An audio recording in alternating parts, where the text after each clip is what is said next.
right, but I have to congratulate you all for coming to our picket line today. Last night we heard about George Osborne's statement. Apparently, though, I went in for years more of hardship, but we're basically here today to tell him that we don't believe his lies. We know the money's there in the economy, except that money's going to the rich rather than to the public sector. And we are standing here in defiance to show what it really means for everyone to be in it together. We have Unison members here, we have disabled rights people here, we have the speaker from the Pensioners Convention, we have the RMT here. So I'd just like to welcome a couple of speakers in. So we'll start with Janet, who is the NEC member, and she also works over in UCLH. Yeah, hi, I'm Janet from UCH, and I'm actually sitting on the service group exec, speaking in a personal capacity, but loads of solidarity greetings from our picket line. And our picket line just across the way has got loads of radiographers, loads of physiotherapists, and some very brave nurses who I work with, all cancer nurses, great girls, out on strike for the first time, and it's really, really brave of anyone to take strike action, I think. People are saying they can't afford, some people have said they can't afford to go on strike. And what we've simply said is you can't afford not to be honest. And I just think that we are part of a wave of a revolt that people only have to open their papers and see that's happening over this country and over the world. And today, people have to understand it. A security guard told me this morning at 6 o'clock when I got there that he thought there was a protest here. I had to put him right. I told him it wasn't a protest. It was the biggest public sector strike ever in Britain, probably, and the biggest strike since 1926. And people taking action should be proud of themselves.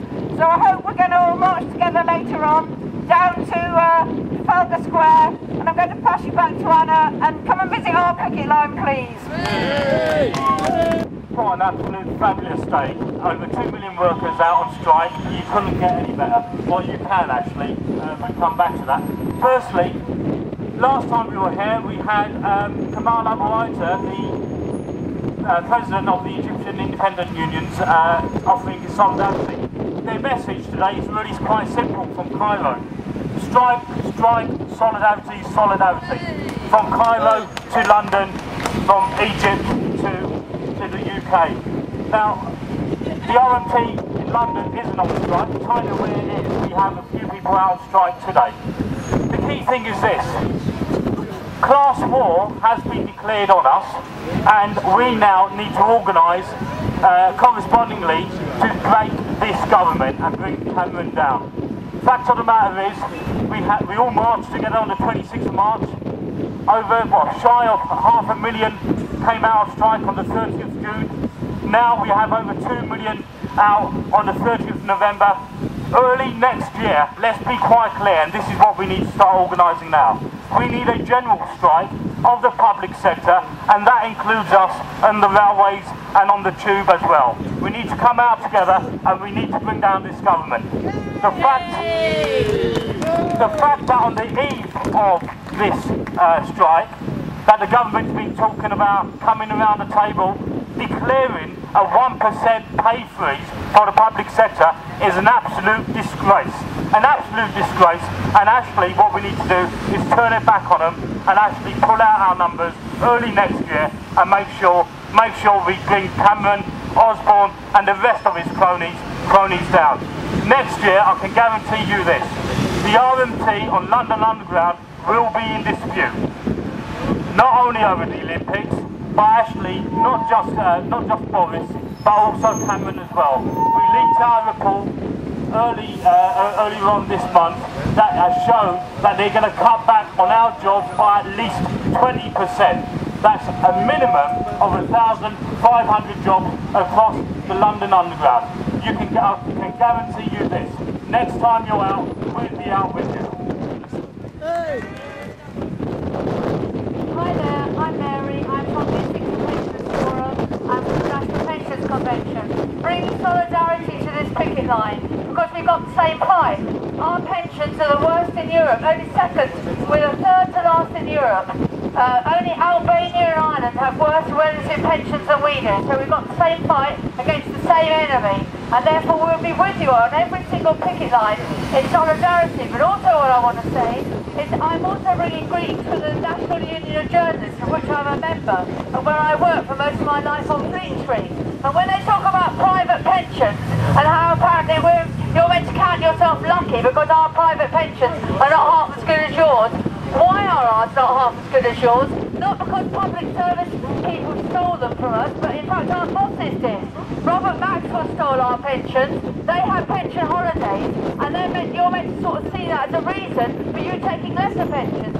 We don't look at you as the enemy, you're not the people who took our pensions, it was our bosses. And therefore I want to say we're not going to accept this argument that apparently, oh, the poor private pensioners, I get peanuts for my pension because I was made to work freelance. Now half the media industry is working freelance. That's what we're talking about. We're talking about an industry which has been completely decimated. We don't want you to go that way. We support your fight and we know that your fight is our fight. Okay, thank you for that. Now I've just been told that the UCLH lot, they have to now go back to their picket line. And basically though I will be over to give you the same sort of solidarity you gave us. Yeah. So congratulations, thanks for coming over, and this is the way that we're going to win. Alright, so good luck and see you soon. Alright, now our next speaker is Claire. Claire is part of the Disability Rights Campaign, and our branch, we've been helping them in their protests against a private firm called ATOS, whose headquarters around the corner, that is trying to stop millions of people from receiving their disability benefits. So I'd really like to welcome Claire to say a few words.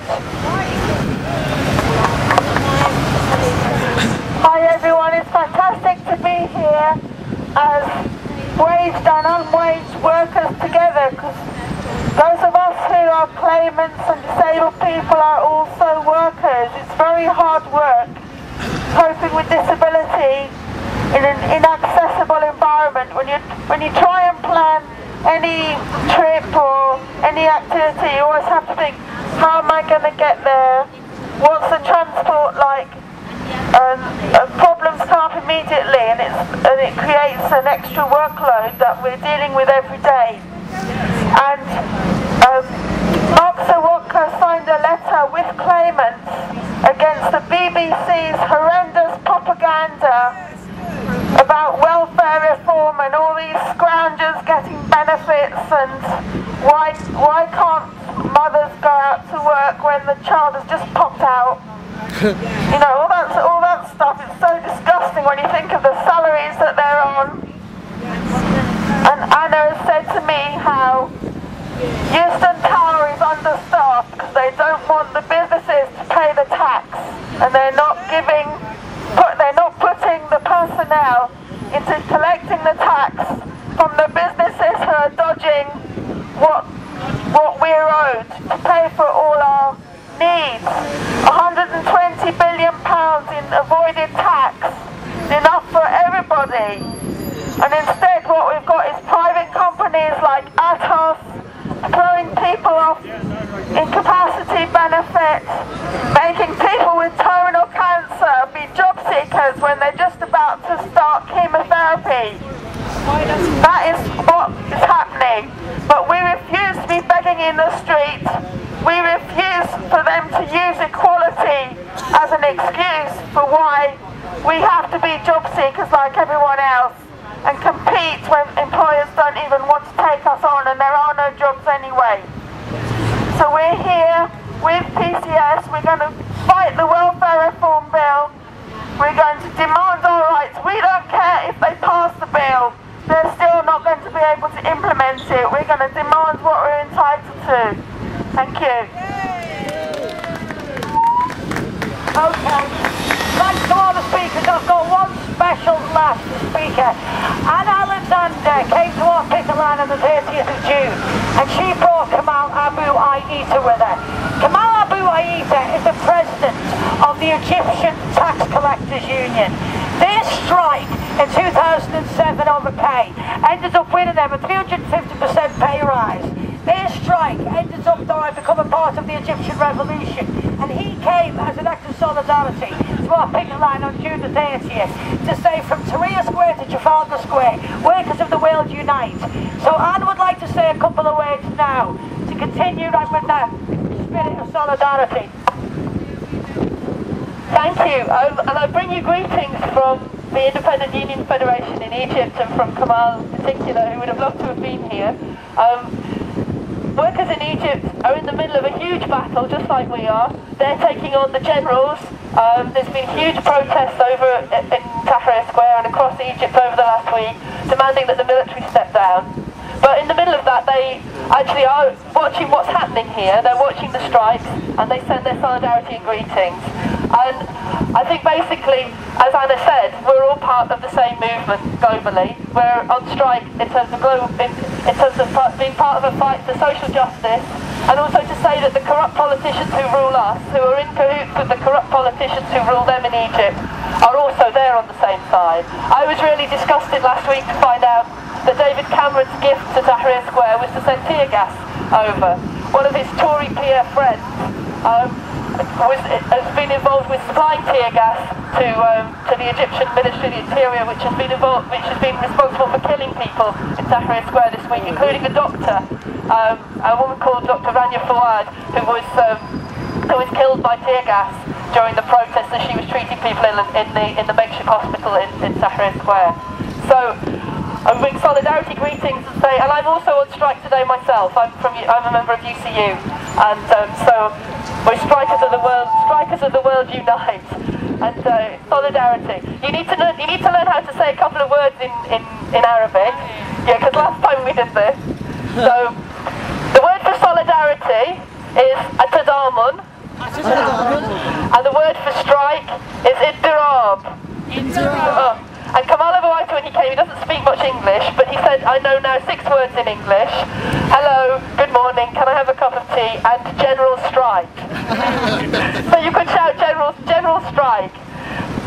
In English, it's general strike. In Arabic, it's iddirab am. General strike! Iddirab am. General strike! Iddirab am. General strike! Iddirab am. General strike!